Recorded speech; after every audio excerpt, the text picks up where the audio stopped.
Last video में मैंने आपको बताया था कि इस वीडियो में हम गंगेश्वर टेम्पल के दर्शन करेंगे।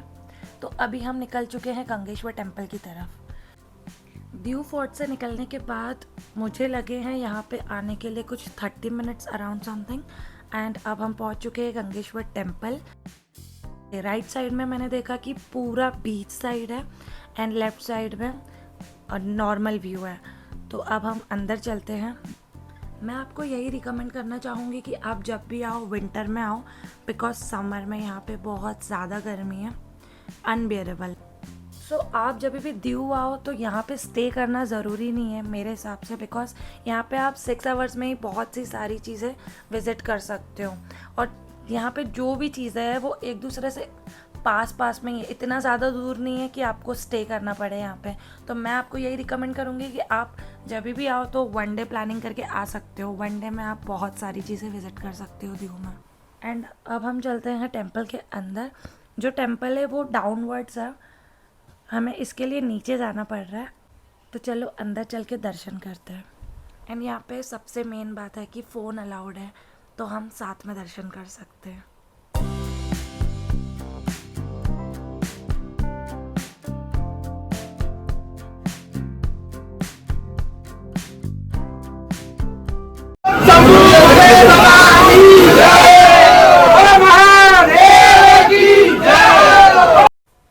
अब आप खुद देख सकते हो कि यहाँ पे स्वयं समुंदर जल आके अर्पित कर रहा है भोले बाबा को। एंड दीव में सबसे फेमस टेम्पल यही है जहाँ पे शिव जी की इतनी ज़्यादा पूजा की जाती है, और यहीं पे आपको बहुत भीड़ देखने को मिलेगी। अगर आप दिन में आओगे तो कम भीड़ रहेगी, लेकिन फिर भी अगर आप शाम में आ गए तो ऑफ कोर्स बहुत ज़्यादा भीड़ मिलेगी आपको।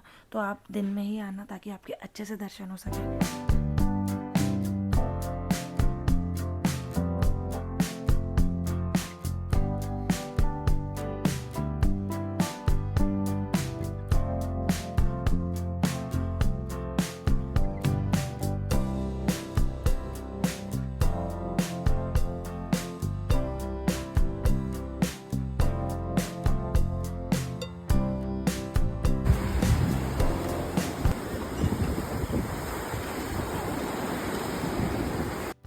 तो दर्शन करने के बाद मैं निकल गई थी नागवा बीच के लिए, जो कि यहाँ पे बहुत फेमस है। तो ये तो देखना बनता ही है। एंड यहाँ पे जो बीच है इसके बाहर छोटी छोटी स्टॉल्स लगी है जहाँ पे आप नाश्ता पानी सब कुछ कर सकते हो। नागवा बीच को लेके मेरी एक्सपेक्टेशंस कुछ हाई थी। मुझे लगा था कि यहाँ का जो पानी रहेगा वो ब्लू रहेगा, बट यहाँ आने के बाद पता चला कि जो बीच है वो जस्ट लाइक बॉम्बे बीचेस है। But still I love this beach. And यहाँ पे मैंने बहुत सारी फ़ोटोज़ क्लिक की है तो बहुत अच्छी आई है। एंड मैंने कुछ मोमेंट कैप्चर किया है, आप देख सकते हैं।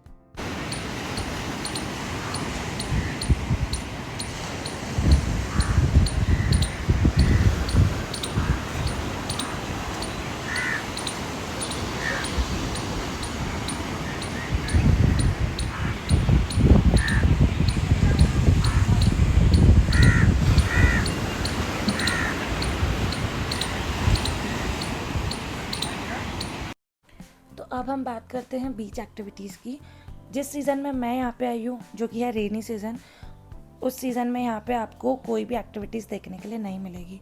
अब जो एक्टिविटीज़ है वो 20 डेज़ बाद चालू होगी, बट 20 डेज़ ऑफकोर्स मैं रुकने नहीं वाली हूँ यहाँ पे। सो मैंने बीच का मोमेंट इन्जॉय कर लिया। मैं आपको रिकमेंड करूँगी कि यहाँ पे आप 31 दिसंबर को आओ, बिकॉज यहाँ पे न्यू ईयर बहुत अच्छे से सेलिब्रेट किया जाता है एंड यहाँ पे गोवा वाली वाइब्स आती है।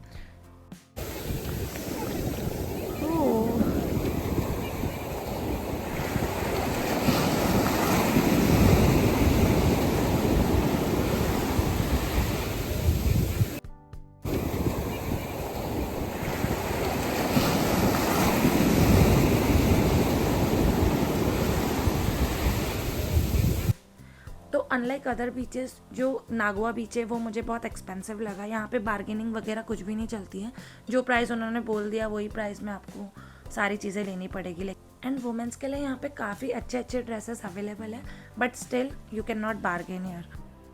And here you can find changing room for man and women. अब आप जो ट्रीज़ देख रहे हो इसे होका ट्रीज़ कहते हैं। ये कोकोनट ट्रीज़ जैसे ही दिखते हैं, बट कोकोनट ट्रीज़ नहीं है, ये होका ट्रीज़ है। एंड इंडिया में आपको सिर्फ ये दीव में ही देखने को मिलेंगे। तो यही खासियत है इस बीच की।